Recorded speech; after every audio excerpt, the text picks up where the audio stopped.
بسم اللہ الرحمن الرحیم۔ سامعین و ناظرین، السلام علیکم ورحمۃ اللہ۔ بکس آف ریاض الملت، حضور ریاض الملت قدس سرہ کی کتابوں اور آپ کے علمی و ادبی رسائل کے تعارف کا یہ سلسلہ ہے۔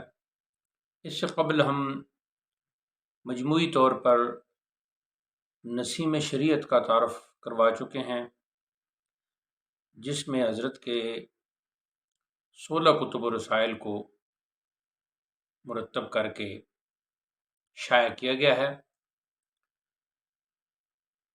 مجموعی تعارف کے لیے اسی چینل پر ہمارا دوسرا ویڈیو ملاحظہ فرمائیں۔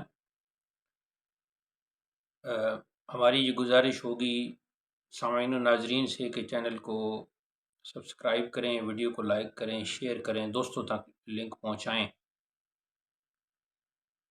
انشاءاللہ ہم ان 16 کے 16 کتب و رسائل کا تعارف کروائیں گے، لیکن تعارف میں تو ایک حد تک ہی بات کی جا سکتی ہے۔ آپ کو چاہیے کہ آپ پوری کتاب اور پورے رسالہ کا مطالعہ فرمائیں۔ آج ہم تعارف کروائیں گے رسالہ جس کا نام ہے 4 ضروری مسائل۔ اس میں جیسا کہ اس رسالہ کے نام سے ظاہر ہے، 4 ضروری مسائل پر اختصار سے لکھا گیا ہے۔ اس میں جو پہلا مسئلہ ہے وہ ہے ننگے سر نماز ادا کرنا۔ آج کل یہ ایک گروہ ہے جو اپنے آپ کو سلفی بھی کہلواتا ہے، پرانا نام اس کا اہل حدیث ہے، اپنے آپ کو سلفی کہلواتے ہیں، مسجدوں کا نام محمدی مسجد رکھتے ہیں اور رفع یدین پہ زور دیتے ہیں۔ تو ان کی ایک عادت یہ ہے اس گروہ کی، ہاتھ بہت اوپر سینے پر باندھتے ہیں عورتوں کی طرح، اور مختلف ان کی عادات ہیں، جن میں سے ایک عادت یہ ہے کہ وہ ننگے سر نماز ادا کرتے ہیں۔ پھر بہت سے نوجوان ان کی دیکھا دیکھی ننگے سر نماز ادا کرنا شروع ہو گئے ہیں۔ کچھ لوگ تو کہتے ہیں جی کہ مسجد میں جو ٹوپیاں پڑی ہوتی ہیں وہ عجیب و غریب ہوتی ہیں، وہ استعمال کرنے کو من ہی نہیں کرتا، تو اس لیے ہم ننگے سر نماز ادا کرتے ہیں۔ تو یہ بات تو درست ہے، میں تو خود اس بات کا قائل ہوں کہ مسجد میں اس طرح کی ٹوپیاں ہونی ہی نہیں چاہیے، لیکن اگر ٹوپیوں کا اہتمام کیا گیا اور وہ پاکیزہ ٹوپی ہیں تو وہ پہن کر نماز پڑھنے میں حرج بھی نہیں، کیونکہ ان ٹوپیوں کو استعمال نہ کرنا آپ کی طبیعت ہے، اور سر ڈھانپ کر نماز ادا کرنا یہ شریعت ہے۔ تو عقل مند مسلمان کبھی بھی طبیعت کو شریعت پر فوقیت نہیں دے سکتا۔ تو اس میں حضرت نے ایک بہت ہی خوبصورت بات کی، ارشاد فرمایا یاد رکھو کہ عبادت الہی ادا کرتے وقت اپنی عادت کو اصول شرعی، ارشادات نبوی اور سنت رسولی کے تابع بنا لیا کرو۔ ہر مسلمان کی کامیابی کا راز صرف اسی چیز میں مضمر ہے۔ آگے فرماتے ہیں کہ لیکن بے حد افسوس ہے کہ اب اہل اسلام نے نہ صرف نماز جنازہ بلکہ پنجگانہ نمازوں میں بھی ننگے سر نہایت اہتمام کے ساتھ شامل ہونا فرض سمجھ لیا ہے، اور آئے دن اس حرکت کو رواج دینے پر سارا زور صرف کیے جا رہا ہے۔ تو اس پر پھر یہ ابتدائیہ تمہیدی کلمات لکھنے کے بعد حضرت نے احادیث بیان کی اور بہت ہی تفصیل سے اس پہلے مسئلہ کا جائزہ لیا جو پڑھنے سے تعلق رکھتا ہے۔ دوسرا مسئلہ ہے جی اذان علی القبر کا، کہ جب مسلمان کی قبر تیار ہو جائے تو اس پر اذان دینا۔ اس پر بھی حضرت نے مختصر اور جامع لکھا ہے، یہ بھی مسلمانوں کو پڑھنا چاہیے۔ اب یہاں جو تیسرا مسئلہ ہے اور جو چوتھا مسئلہ ہے وہ ہم مکمل طور پر پڑھیں گے، کیونکہ اب رمضان کریم بھی نزدیک ہے، شعبان معظم کے آخری دن ہے۔ تو تیسرا مسئلہ ہے جی رمضان مبارک میں فرضوں کی جماعت کے ساتھ نہ مل سکنے والا وطر باجماعت پڑھ سکتا ہے۔ احباب اہل سنت اکثر و بیشتر یہ مسئلہ پوچھتے ہیں کہ جو آدمی فرض باجماعت نہ پا سکا اور وطر، تو کیا وہ وطر باجماعت پڑھ سکتا ہے یا نہیں؟ یعنی وہ تاخیر سے آیا تو فرض کی جماعت تو ہو چکی تھی، تو اس کا مختصر جواب یہ ہے کہ پڑھ سکتا ہے۔ جب تراویح باجماعت پڑھ سکتا ہے جو سنت ہیں، تو وطر کیوں نہیں پڑھ سکتا؟ وہ تو واجب ہیں، یعنی ان کا درجہ سنت سے بہرحال اوپر ہے۔ فقہ حنفی کی معروف کتاب صغیری، یہ صغیری جو ہے منیت المصلی کی شرح ہے، ایک کو کبیری کہا جاتا ہے، ایک کو صغیری کی کہا جاتا ہے، یہ علامہ حلبی کی شروعات ہے۔ کتاب صغیری صفحہ 210، طبع مجتبائی جو ہے یہ ایک ہندوستان کا ایک ادارہ تھا۔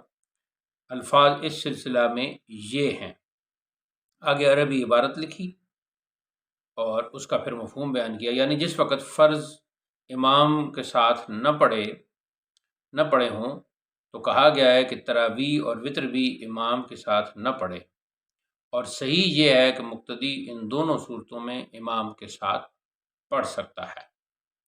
آگے حضرت نے فرمایا کہ مزید تفصیل درکار ہو تو ہماری تالیف جواہر الصیام کا مطالعہ کیجیے۔ انشاءاللہ ہم جواہر الصیام جو روزوں کے فضائل و احکام پر مشتمل ہے، اس میں متعلقہ اس میں جو ہے وہ مسائل بیان کیے گئے، تو وہ انشاءاللہ ہم اس کا تعارف اور کچھ اس کے اقتباسات بھی پڑھیں گے، اور وہاں اس مسئلہ کو بھی جو حضرت نے بیان کیا ہے وہ بھی آپ کی خدمت میں پیش کریں گے۔ مسئلہ چہارم، پورے رمضان شریف میں تراویح باجماعت حضرت عمر کے حکم سے جاری ہوئی۔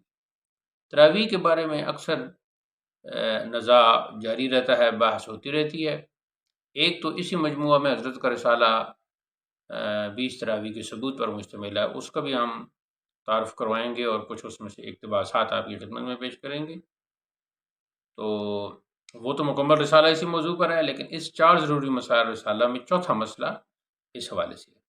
فرماتے ہیں کہ یہ سوال بھی عموماً سننے میں آیا ہے کہ پورے رمضان میں تراویح باجماعت ادا کرنا سنت نہیں، لیکن یہ غلط ہے۔ جو کہتے ہیں کہ سنت نہیں، حضرت فرماتے ہیں لیکن یہ غلط ہے۔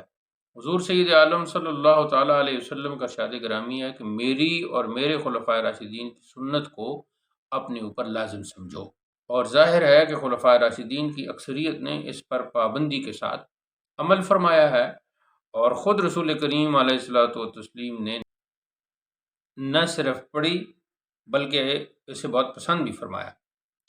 پھر اس اندیشہ سے کہ امت پر فرض نہ ہو جائے ترک فرما دی۔ پھر حضرت فاروق اعظم رضی اللہ تعالیٰ عنہ رمضان میں ایک رات مسجد کو تشریف لے گئے اور لوگوں کو متفرق طور پر نماز پڑھتے پایا، تو فرمایا میں مناسب جانتا ہوں کہ ان سب کو ایک امام کے ساتھ جمع کر دوں تو بہتر ہو۔ پھر سب کو ایک امام حضرت ابی بن کعب رضی اللہ تعالیٰ عنہ کے ساتھ اکٹھا کر دیا، چونکہ آپ گشت فرماتے رہتے تھے باہر۔ پھر دوسری رات تشریف لے گئے، ملاحظہ فرمایا کہ لوگ امام کے پیچھے نماز پڑھتے ہیں۔ فرمایا نعمت البدعۃ ھذہ، یہ اچھی بدعت ہے۔ مشکات باب قیام شہر رمضان۔ جب حقیقت یہ ہے تو پھر کیسے کہا جا سکتا ہے کہ پورے رمضان المبارک میں تراویح کا باجماعت پڑھنا سنت نہیں؟ یعنی تو یہ تو پھر نہیں کہا جا سکتا۔ لہٰذا بخوبی یاد رہے، آخر میں لکھتے ہیں لہٰذا بخوبی یاد رہے کہ تراویح مرد و عورت سب کے لیے بالاجماع سنت مؤکدہ ہے بحوالہ بہار شریعت، البتہ ان میں جماعت سنت کفایہ ہے، یعنی تراویح کا ادا کرنا یہ تو سنت مؤکدہ میں آتا ہے، تو جماعت کا جو کرانا ہے وہ سنت کفایہ ہے۔ اب حضرت نے آخر میں تراویح کا جو مسئلہ ہے اس کا اپنے رسالہ، چونکہ اسی رسالہ کے ساتھ وہ پہلی بار شائع ہوا تو پھر اس کی طرف اشارہ کیا، فرمایا آئندہ صفحات میں تراویح کے متعلق تفصیل ملاحظہ ہو، وما توفیقی الا باللہ العلی العظیم۔ انشاءاللہ وہ رسالہ اس مجموعہ میں پہلے شامل ہے، اس کا خلاصہ بھی ہم آپ کی خدمت میں پیش کریں گے۔ وآخر دعوانا الحمد للہ رب العالمین، والسلام علیکم ورحمۃ اللہ۔